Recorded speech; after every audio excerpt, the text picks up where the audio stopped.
강의를 수강하기 전에 앞에 적혀 있는 내용을 문자로 발송해 주시기를 바랍니다.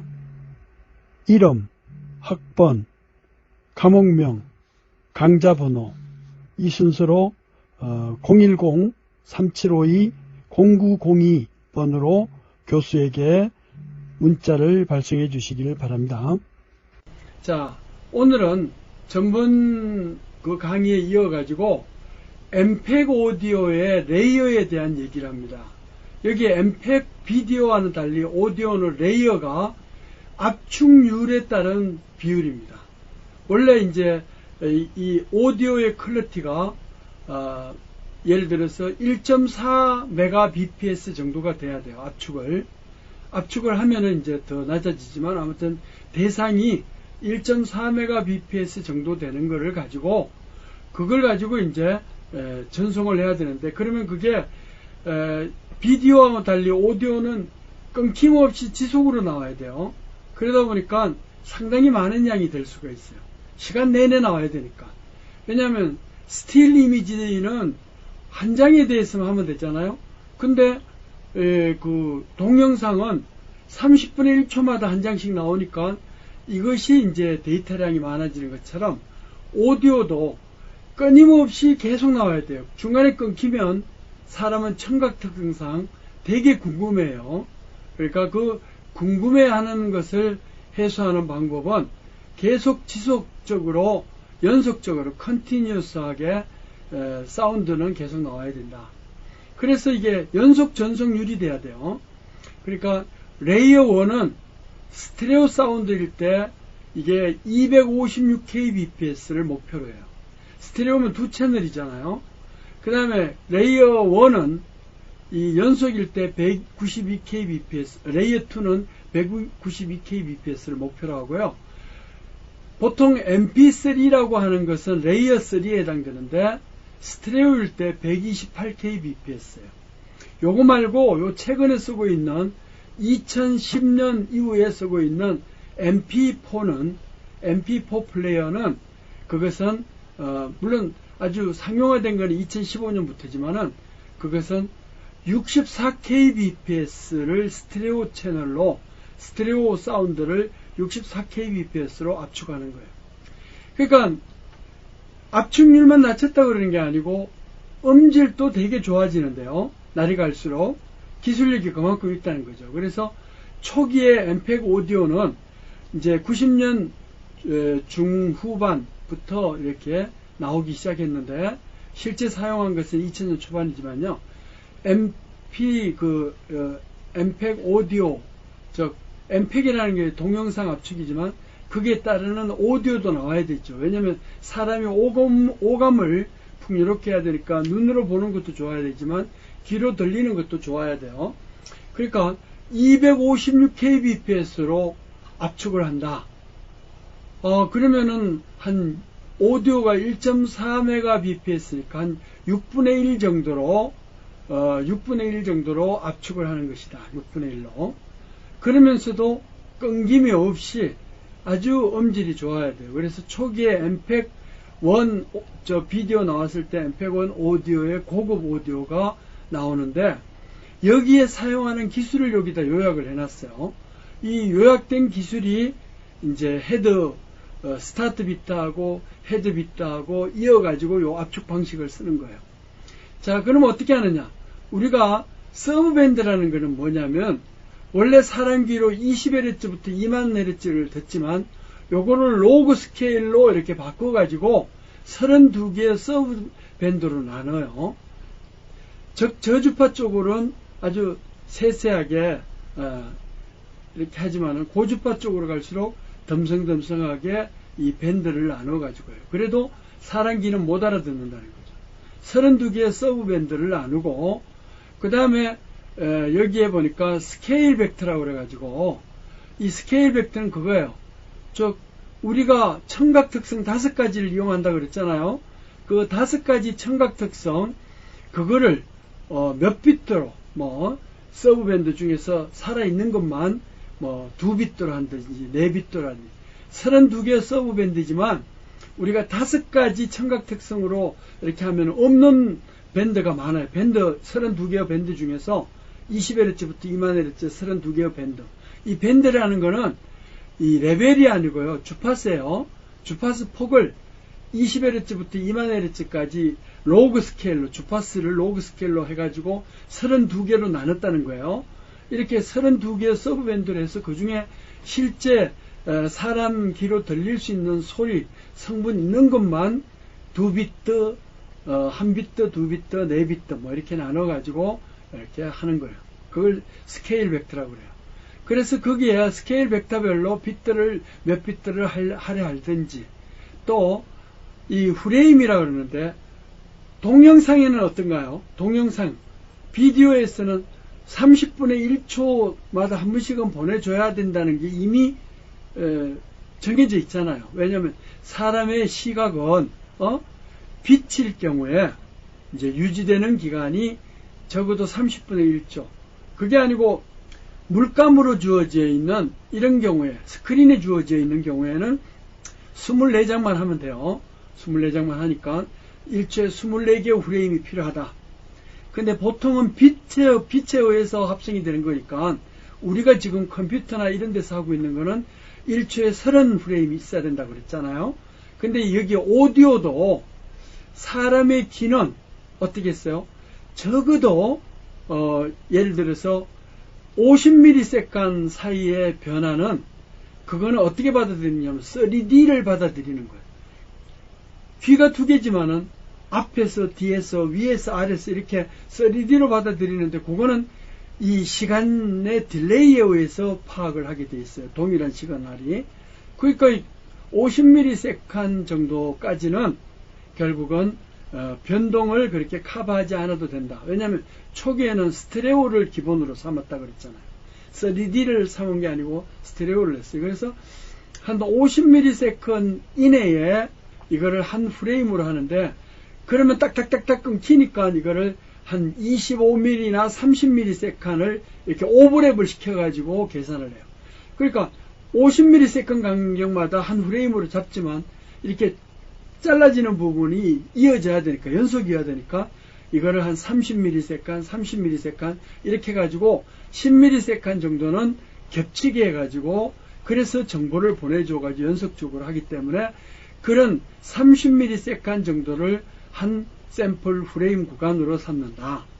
원래는 50ms마다 보내도 되는데, 그러면 딱딱 갈라지는 부분이 불연속적으로 돼가지고 연결이 부자연수로 섞게 되면은 떳떳떳떳 하는 연결되는 그 잘라지는 소리가 들려요. 그래서 그 프레임을 자연스럽게 연결하려고 그러면 우리가 두 프레임을 반 정도 해가지고 서로 겹치게 해줘요. 이렇게 처리를 하기 때문에 한 프레임당 여기서는 384 샘플을 사용한다. 이게 레이어 1이에요. 이렇게 하면은 전송률이 스테레오일 때 6분의 1로 압축되는 256kbps가 돼요.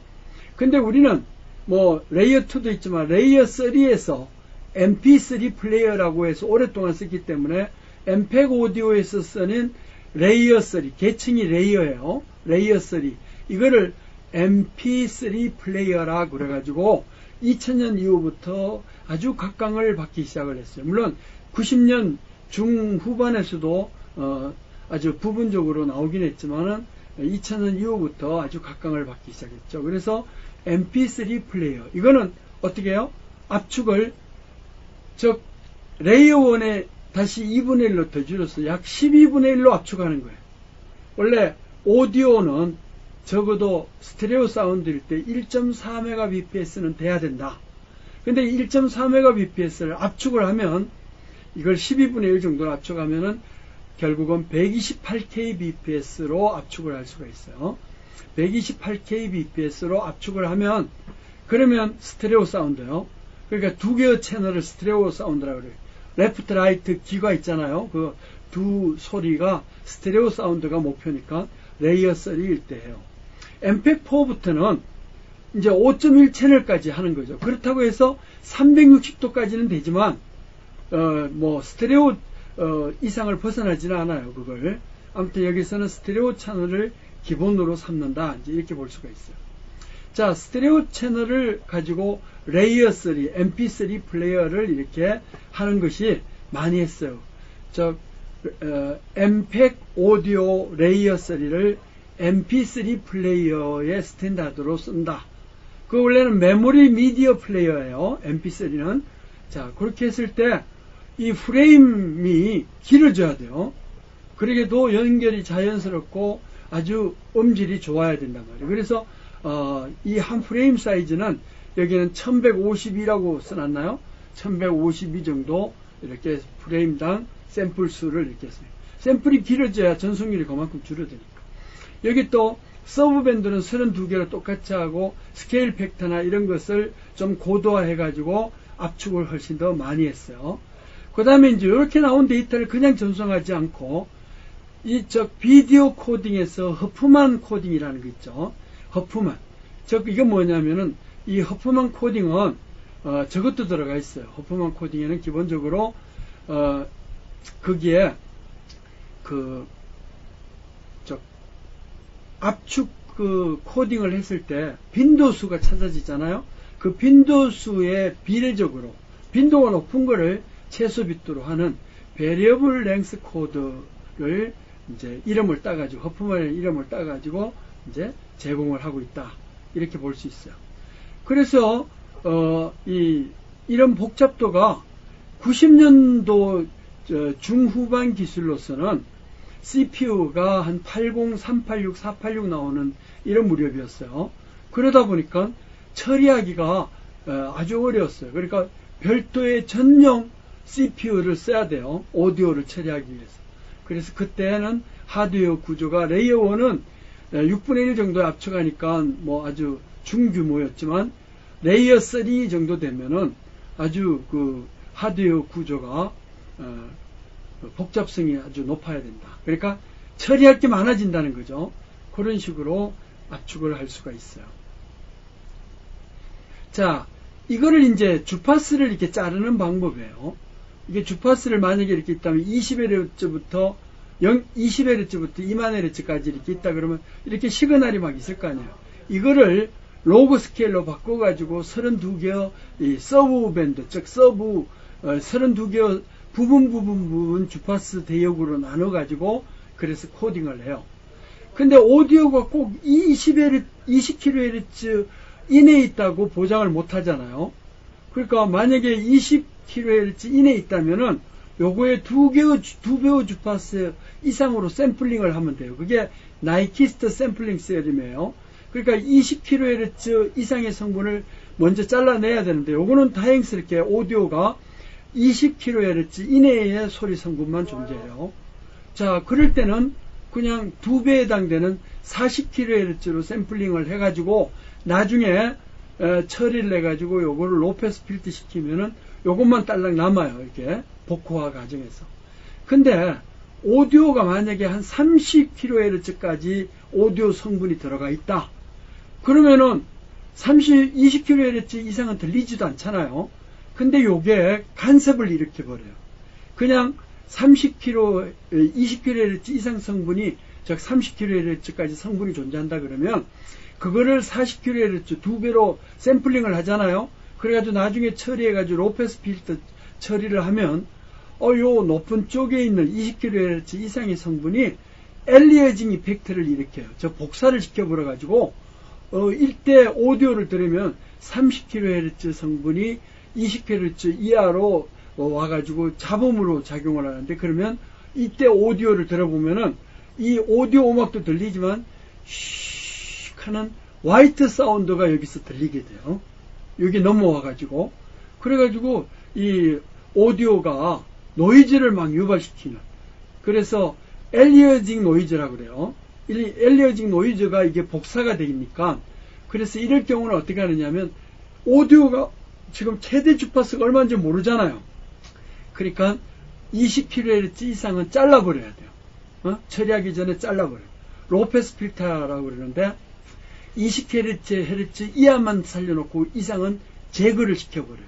그러면 요거하고 똑같아지겠죠. 그러면 40kHz로 샘플링하면 나중에 처리하고 나서 이렇게 로패스 필터만 딱 시키면 20kHz로 원래 거하고 동일하게 나타난다. 이런 것이 이제 안티 엘리어징 이펙트를, 즉 엘리어징 이펙트를 제거하는 거예요. 복제되는 거를. 자, 그런 식으로 해요. 또 여기에 폴리페이지 필터라고 있는데, 이 20kHz 이하도 32개로 이렇게 나눈다 그랬잖아요. 이걸 로그 스케일로 해가지고. 그럴 때 필요한 것이, 옛날에는 하드웨어적으로 만들었어요.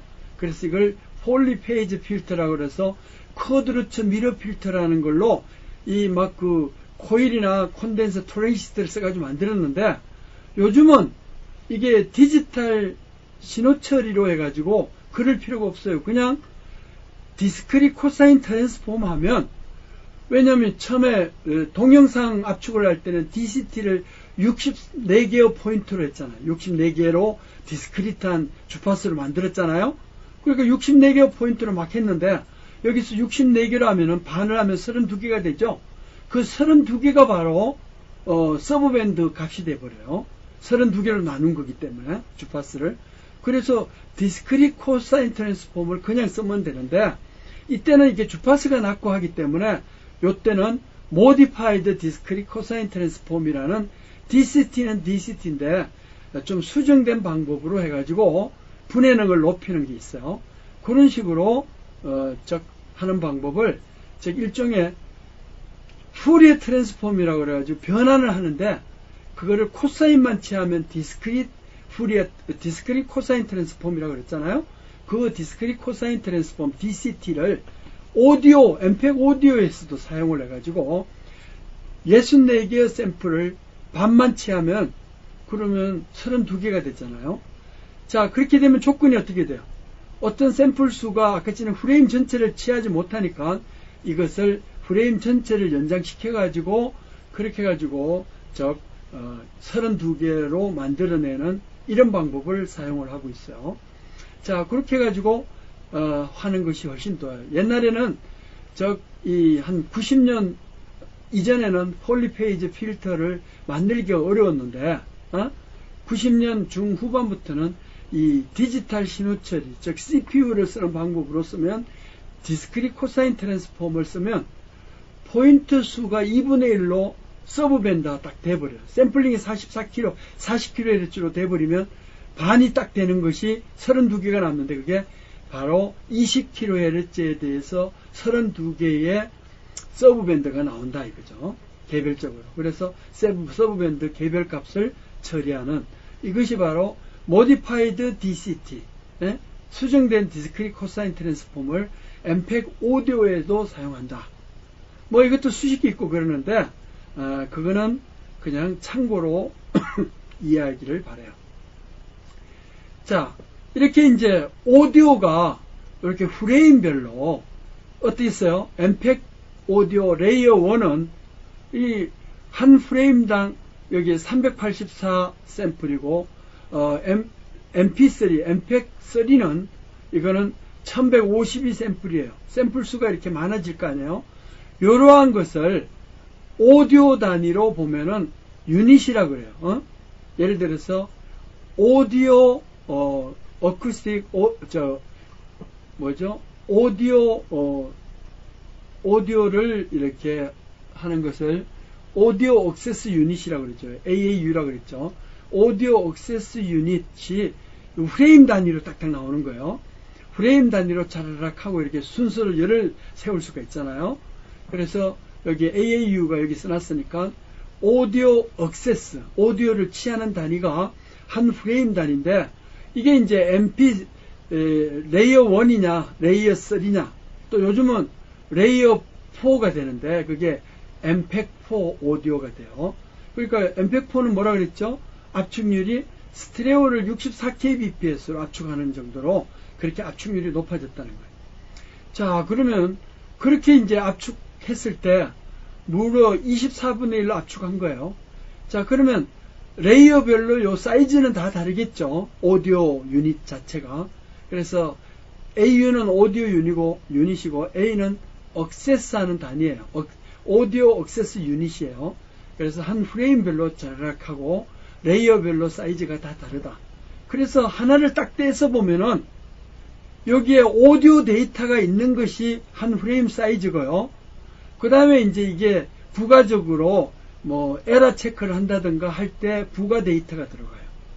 왜냐하면 이게 무슨 일이나 이런 데 하면은 가다가 데이터가 에러가 일어날 수가 있잖아요. 그러니까 여기에 페리티 비트를 넣어가지고 요 오디오 데이터를 에러를 보상하기 위한 부가 데이터도 잡아 넣어줘요. 근데 일반 오디오 데이터는 한 프레임 액세스를 프레임별로 한다 그랬잖아요.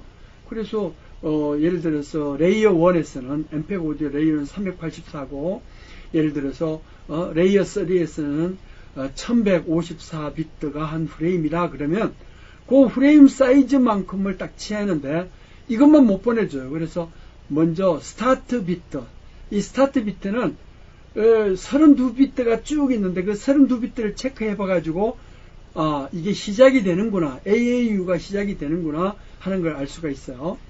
그 다음에 되면은 요게 이제 에러 체크 또 비트 16비트를 기본으로 넣어요. 디폴트로 16비트. 이거는 이 전체 비트의 몇 번째 비트가 한두 비트가 에러가 일어났을 때 그거를 코렉션을 할 수가 있어요. 디텍션도 할 수 있지만 코렉션 할 수 있는 이런 거를 쓸 수가 있다는 거예요.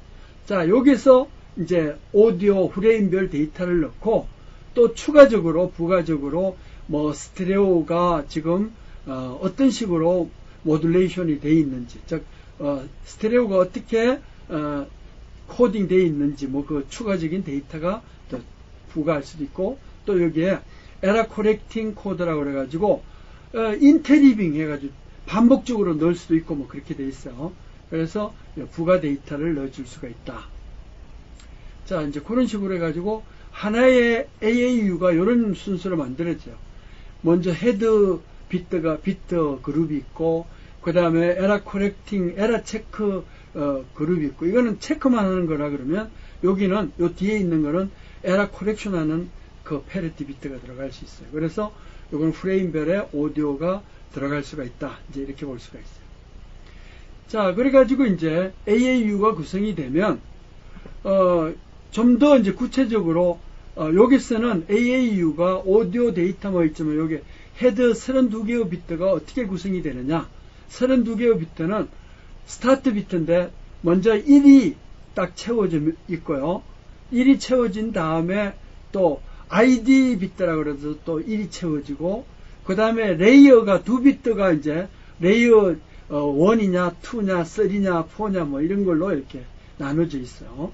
자, 그 다음에 비트율이 얼마냐, 또 샘플링 주파수 있죠. 샘플링 주파수는 오디오가 옛날에 카세트 테이프 같은 경우에는 기껏해봐야 한 16kHz 샘플링밖에 안 됐어요.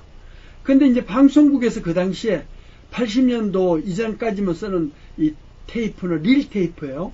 이 릴 테이프는 한 16kHz로 샘플링, 32kHz로 샘플링이에요. 그래서 주파수 폭이 한 16kHz 성분을 써요. 또 거기다가 이제 좀 더 릴 테이프보다 좀 더 좋은 게 CD 퀄리티잖아요. CD는 44kHz 샘플링을 하거나 48kHz 샘플링을 하거나. 요즘 VOD는 훨씬 더 또 많아요. 뭐 192kHz로 샘플링 해가지고 이 아까 전에 안티엘리어징의 노이즈가 타는 것을 최소화하기 위해서 필터를 붙이지 않고 입력되는 오디오를 전체를 다 샘플링하는 이런 구조예요.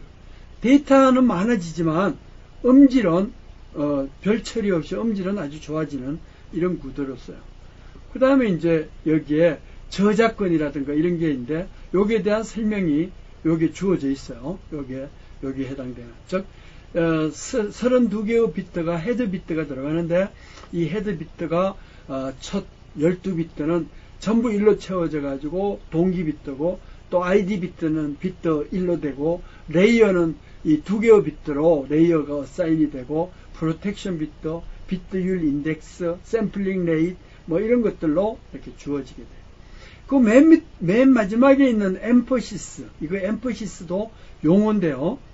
옛날에 이제 어넬로그 이렇게 20Hz부터 20000Hz를 이렇게 시그널을 딱 받아 보니까 이상하게 1000Hz에서 2000Hz 정도 되면은 지극히 자연스러운 게 만헤르츠 이하의 소리 성분보다도 평균적으로 10,000Hz에서 20,000Hz 사이는 신호가 뭐 한 1000분의 1, 10,000분의 1로 뚝 떨어져요. 즉 이런 자연현상에서는 주파수가 높아지면 높아질수록 10,000Hz에서 20,000Hz 사이는 즉 10,000Hz 이하의 성분에 비해서 1000분의 1, 10,000분의 1로 떨어지더라, 에너지가. 그러니까 이거를 그러면 레벨 차이가 너무 커가지고 소리가 작은 건 전송이 잘 안 된단 말이죠. 그러니까 이거를 이 방송국에서 FM 라디오나 뭐 이렇게 전송하기 전에 고주파 있죠. 10,000Hz에서 20,000Hz 사이를 이걸 부스팅을 딱 시켜주는 걸 강조를 한다 그래서 엠퍼시스라 그래요. 그래서 오디오의 10,000Hz 이상에 해당되는 성분을 이렇게 부스팅 강조를 해가지고 신호를 일부러 정폭을 시켜줘가지고 이렇게 해서 보내고, 수신단에서는 그 고주파를 줄여버려요. 이렇게 줄여버려서 들으면은 전송할 때 손실이 없어진다 하는 게 이제 엠퍼시스 방법이에요.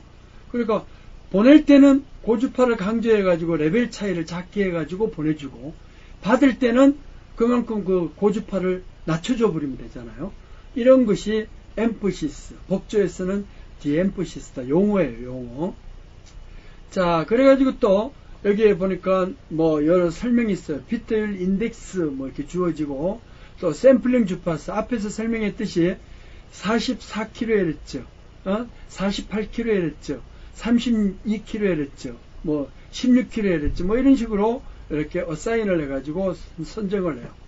또 이게 모드가 있는데, 이 모드는 뭐냐면 스테레오로 보낼 것인지, 모노적 채널인데 이걸 스테레오로 보낼 필요가 없잖아요. 왜냐면 우리가 텔레비전일 때 그냥 스탠다드 텔레비전 있잖아요. NTSC 텔레비전은 그 영상도 그냥 모노 영상이지만은 오디오도 스테레오가 거의 잘 안 나와요. 그러니까 전문 오디오 메이커를 안 쓰면은, 즉 오디오 장치를 안 쓰면, 디바이스를 안 쓰면은 그 오디오가 이렇게 스테레오로 잘 안 나온단 말이죠. 그러니까 스테레오로 녹음도 안 했는데 뭐 보내줄 필요가 없다 그래가지고 전부 모노로 보내줬어요. 연속극을 보는데 무슨 스테레오로 나온 적이 별로 없잖아요.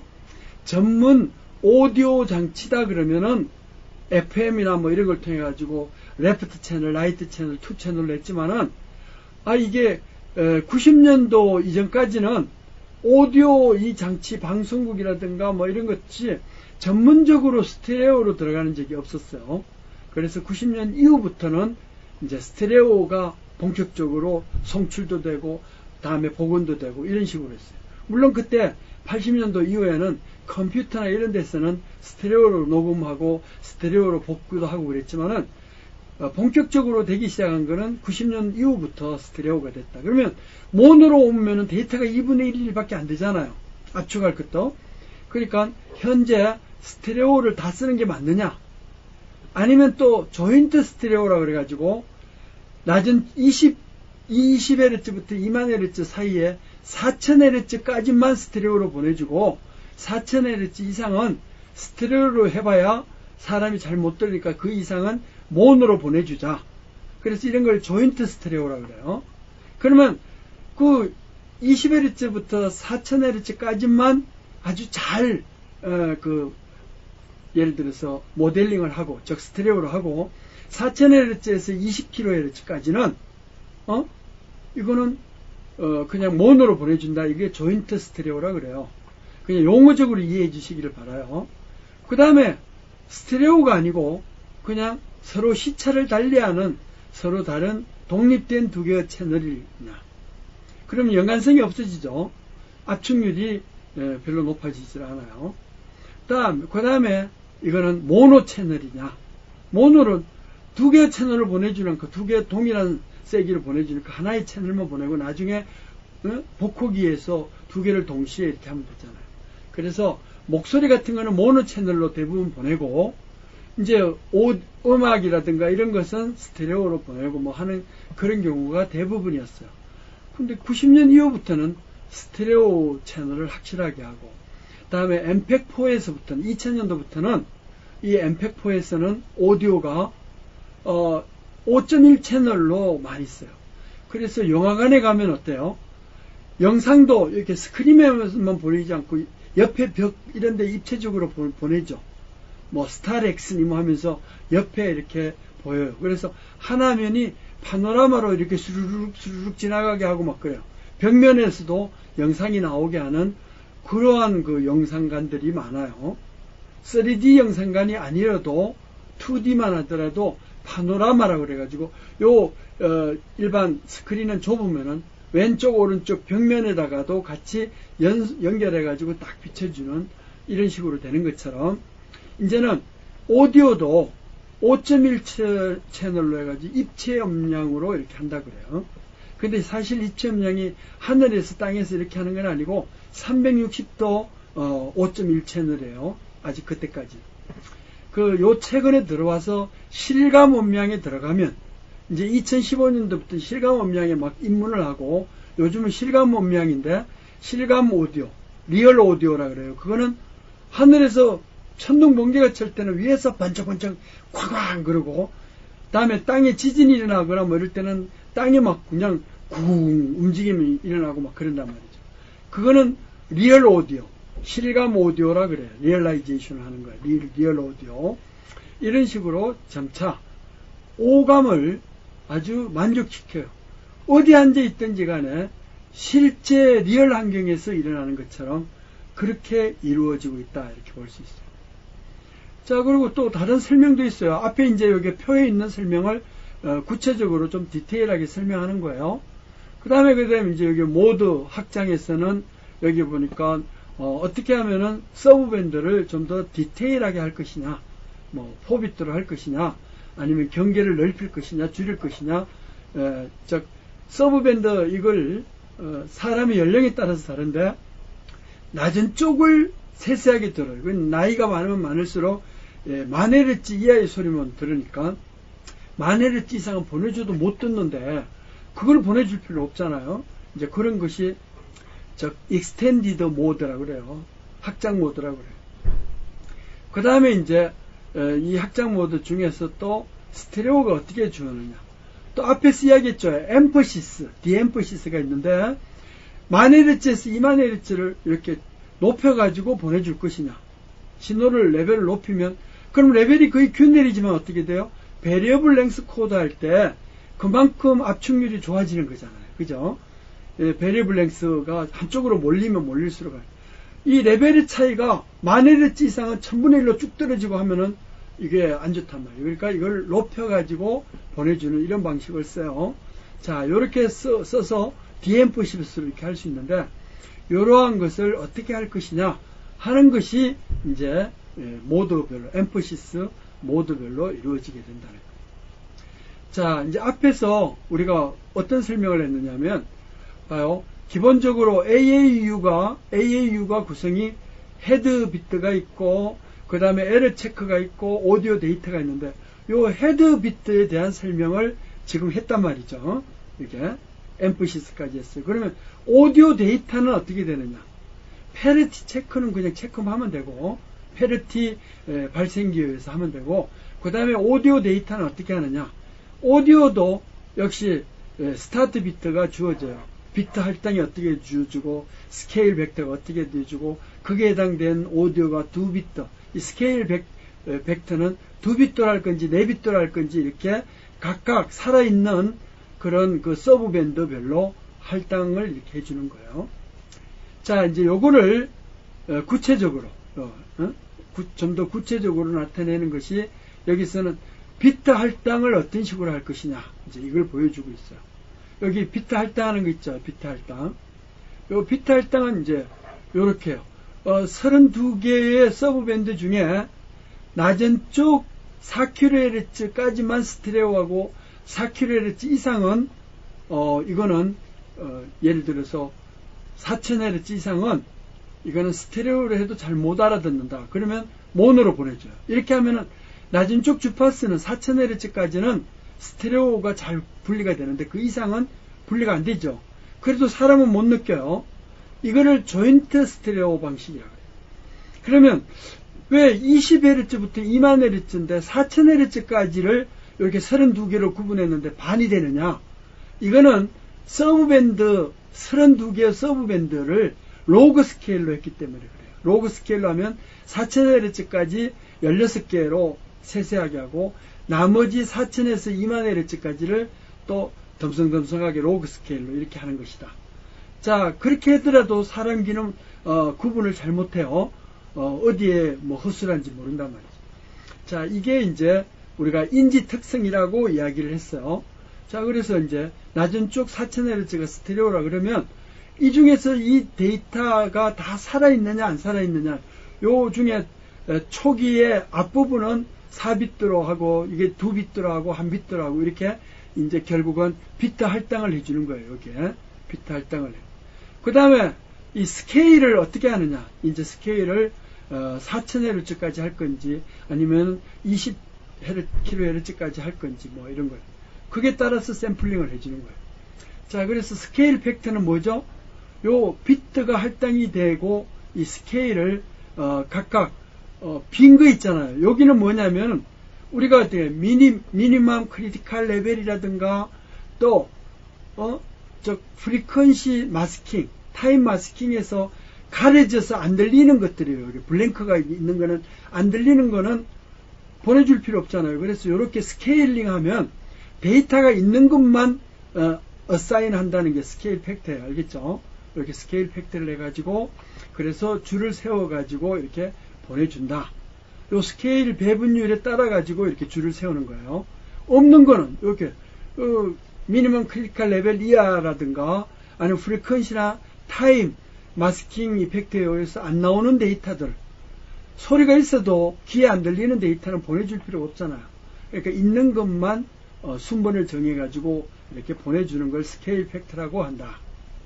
자, 이제 이렇게 해가지고 샘플을 스케일 팩터별로 이렇게 조인터로 묶어가지고 하고 높은 쪽은 모노 채널로 이렇게 보내주는 이런 식으로 묶음을 만들어요. 그래서 채널 이렇게 프레임을 하나하나씩 해가지고 조인트별로 해가지고 각각 2비트, 1비트, 2비트 뭐 이렇게 여기 비트 할당률 여기 서브밴드별로 스케일 팩터별 이런 식으로 데이터를 샘플을 잡아가지고 그래서 그 값들을 여기다 열거를 해가지고 저장을 해주는 것이다. 이렇게 볼 수가 있어요.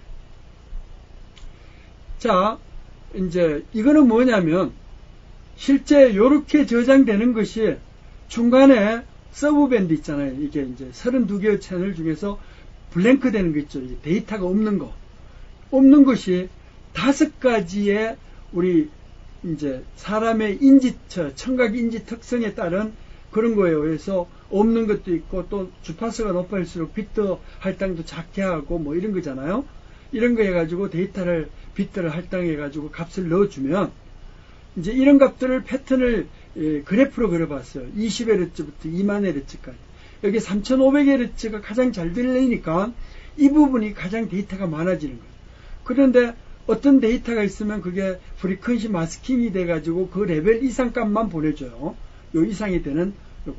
요 점선으로 주어지는 게 바로 어떻게 돼요? 미니멈 크리티컬 레벨 이상에서 프리퀀시 마스킹 이상 되는 것만 이 데이터가 실리는 거예요. 요 개별적으로 하는 게 32개의 서브 밴드 중에서 실제 신호 있는 것만 그렇게 해서 보내주게 된다. 이런 것이 돼요. 이게 여기는 주파수가 로그 스케일이 아니고 리니어 스케일이니까 이게 한 3500Hz가 가장 잘 들리니까 요 작은 소리도 잘 들린다는 거고, 이거보다 높아지면 잘 안 들려요. 이렇게 이거보다 높아지면 여기도 잘 안 들려요. 여기는 한 90dB 정도 가까이 되고 여기는 한 70dB 정도 이상 돼야 들려요. 자, 이걸 넘어야 되지만 미니멈 크리티컬 레벨 또 그 중에서 또 넘어야 되는 게 뭐예요? 결국은 어떤 큰 소리가 있으면 주파수별로 그거를 뛰어넘는 인건 그 소리가 있어야 되는데 그게 이제 점선으로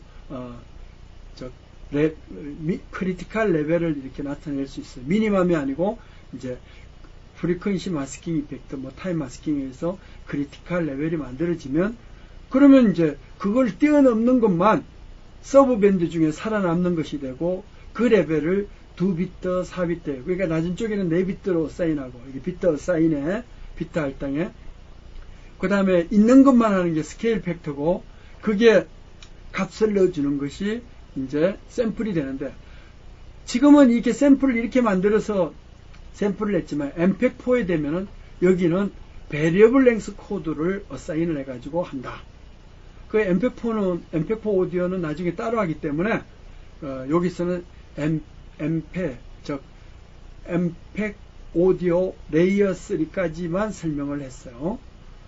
자, 그런 식으로. 그러니까 4개까지 하면은 압축률에 따랐으니까 MPEG-4는 32kbps가 모노고 스테레오다 그러면 64kbps로 압축을 한다. 이렇게 볼 수가 있어요.